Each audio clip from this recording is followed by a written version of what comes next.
Bismillahirrahmanirrahim. Assalamualaikum dan salam sejahtera. Bertemu lagi kita dalam sorotan berita dunia Islam. Di kesempatan ini, kami mengucapkan selamat Hari Raya Maaf Zahir dan Batin kepada semua penonton channel Sejagat TV. Minal Aidil wal Faizin, Salam Idul Fitri 1443 Hijriah.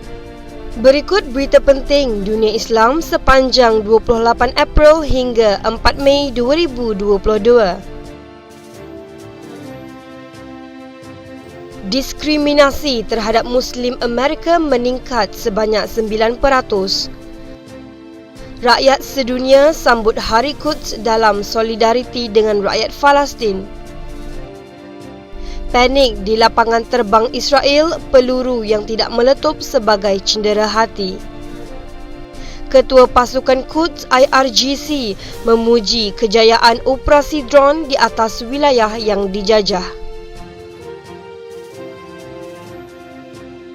Diskriminasi terhadap umat Islam di Amerika Syarikat meningkat sebanyak 9% pada 2021 berbanding tahun sebelumnya, menurut laporan yang dikeluarkan Isnin oleh Kumpulan Hak Sivil dan Advokasi Muslim.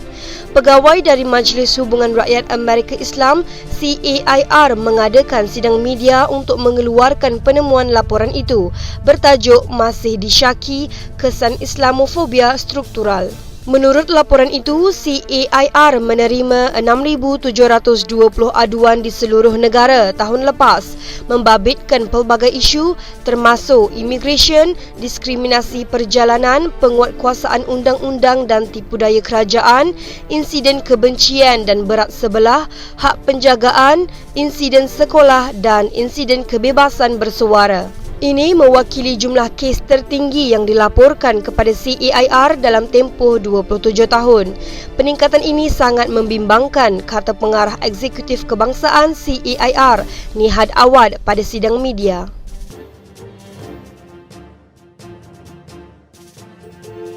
Jutaan orang turun ke jalan raya untuk perhimpunan Hari Quds di seluruh dunia untuk menunjukkan solidariti dengan rakyat Palestin dan mengutuk kekejaman Israel terhadap mereka. Orang ramai yang mengambil bahagian dalam perhimpunan itu berusaha untuk menyampaikan kepada dunia keadaan menyedihkan yang ditimbulkan oleh Israel ke atas rakyat Palestin dan mendesak rejim Israel untuk menghormati hak mereka. Mereka juga menggunakan peluang itu untuk menonjolkan penjajahan Israel selama beberapa dekad di Palestin dan kekejaman rejim haram itu terhadap rakyat Palestin, lapor Press TV. Mereka yang berarak juga menggariskan bahawa kemenangan terakhir ke atas musuh Zionis dan pembebasan tanah Arab yang diduduki pasti akan berlaku.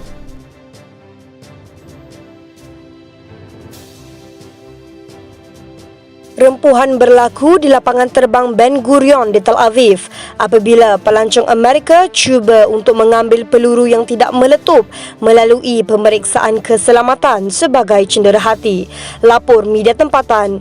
Menurut laporan itu, penumpang di ruang istirahat berlepas di lapangan terbang Ben Gurion di Tel Aviv bergegas ke pintu keluar selepas kaki tangan membunyikan penggera. Ketika pelancong Amerika muncul dengan sebiji peluru besar yang belum meletup di kawasan keselamatan, pengawal lapangan terbang menyangka keluarga itu mungkin merupakan pengganas dan melancarkan pemindahan kecemasan. Walaupun pihak lapangan terbang menggesa penumpang untuk meninggalkan terminal perlahan-lahan, sistem penggera itu telah mencetuskan huru-hara di mana beratus-ratus berlari ke semua arah.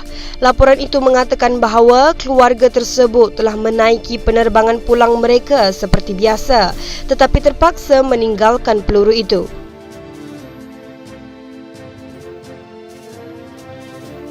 Ketua Pasukan Quds Kor Pengawal Revolusi Islam Iran IRGC telah memuji kejayaan operasi oleh dua drone yang tidak dikenali ke atas wilayah yang diduduki Israel yang cuba dirahsiakan oleh rejim Tel Aviv yang merampas kuasa.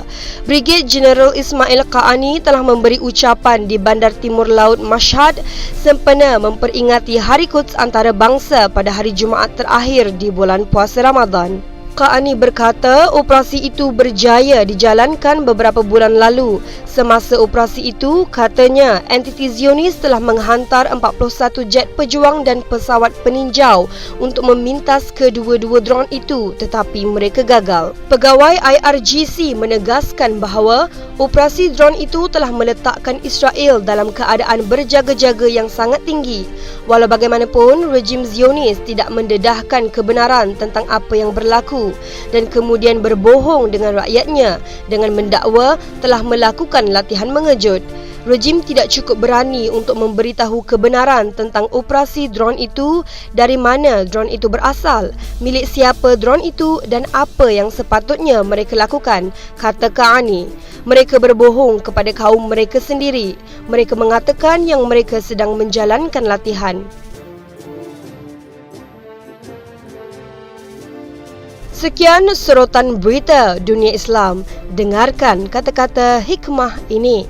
Saudara, ketika kamu lahir, kamu menangis dan orang lain tersenyum. Maka jalanilah hidup kamu sehingga ketika kamu mati, kamu tersenyum dan orang lain menangis. Fikirkanlah.